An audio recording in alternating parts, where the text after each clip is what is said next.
Bumaba ng agos ang malikot na ilog. Ay, ang bilis ng tubig dito. May parting mababaw, kailangan mong itulak para kumilos.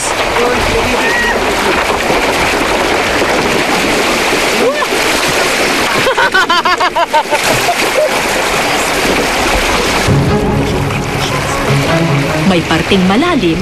Uy, makitid, makitid, makitid. Oh my God. Ang lalim.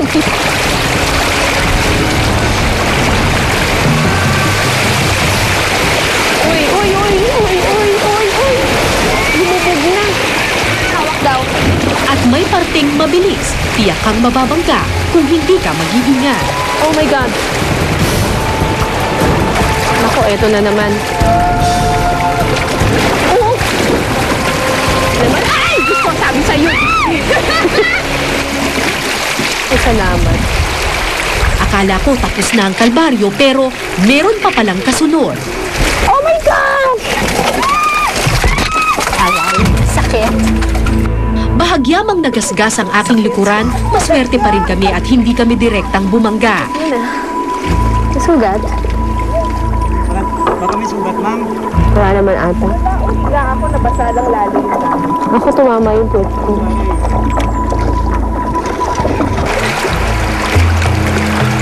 Bihasa kasi sa pagpapaanod ng kawayan si Rogie. 3 beses sa isang linggo niya ito ginagawa. Masakit sa katawan, pero kailangan.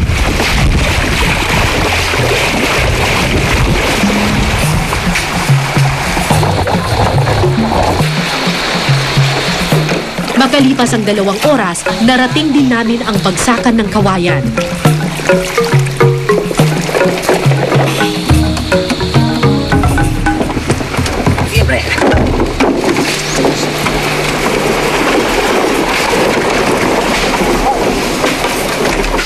Karaniwang ginagamit ang mga ito sa construction sites at panggawa ng bakod, sahig at hagdan. Binayaran ng mag-amang Rogie at Ponciano ng 400 pesos para sa mga kawayang kanilang binalsa. Bukas, balik gubat na naman ang mag-ama.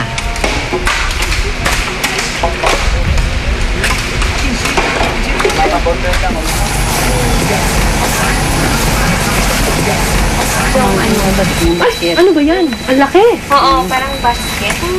Sa araw na ito rin natapos ni na Michael ang sawali na kanilang hinahabi.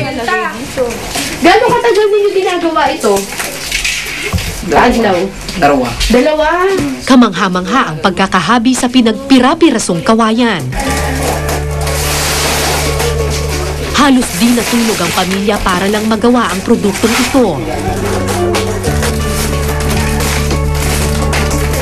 Magkano kaya ang kikitain ni Michael sa pagbebenta nito?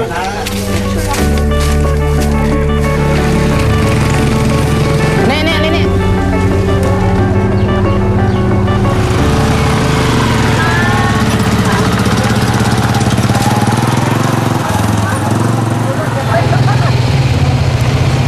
Sa bahay ng kanilang suki sa bayan, dumiretso si Michael.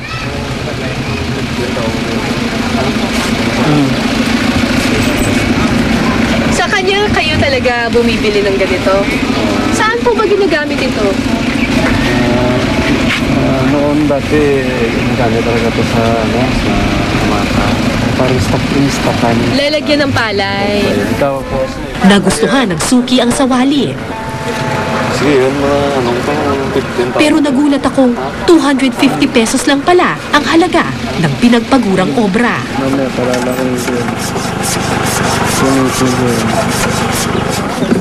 Pagkatapos mabayaran, akala ko dediretso na kami pauwi. Pero imbes na itago ang kinitang pera, dumiretso pa si Michael sa bahay ng isang matanda. Ang may-ari ng lupang pinagkukunan nila ng kawayan. At dito, ibinigay ni Michael ang kalahati ng kanyang kinita.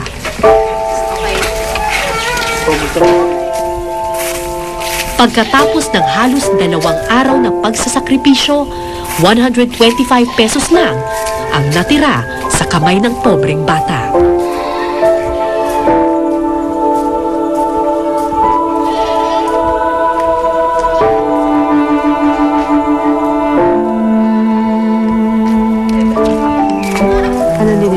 sa Ginoo paggabi.